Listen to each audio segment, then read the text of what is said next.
बिस्मिल्लाहिर्रहमानिर्रहीम। Welcome to lifestyle with किरण। आज हम बनाएंगे नान खताई। टी टाइम में अगर घर की खस्ता और ताज़ा नान खताई मिल जाए तो क्या ही बात है।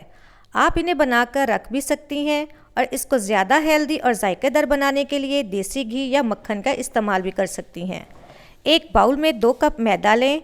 आप अपनी सर्विंग के मुताबिक इसकी क्वांटिटी को हाफ़ या डबल भी कर सकती हैं। अब इसमें 1 कप पाउडर शुगर शामिल करें और साथ ही 2 टीस्पून बेकिंग पाउडर डालें। इन तमाम ड्राई इंग्रेडिएंट्स को अच्छी तरह मिक्स करें। अब डो बनाने के लिए घी, मक्खन या कुकिंग ऑयल का 1 कप लें। थोड़ा थोड़ा ऑयल डालती जाएं और डो गूंथती जाएं। जब डो हाथों में दबाने से इकट्ठी होने लग जाए तो घी या ऑयल डालना छोड़ दें। अब डो तैयार है।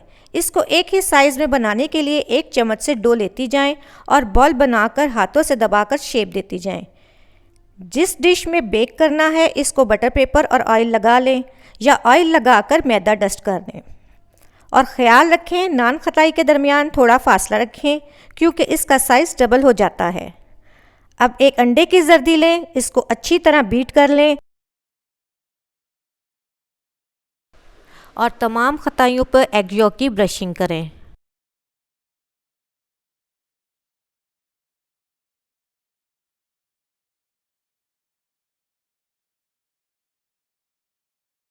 हम पिस्ता और बादाम दोनों के साथ बना रहे हैं।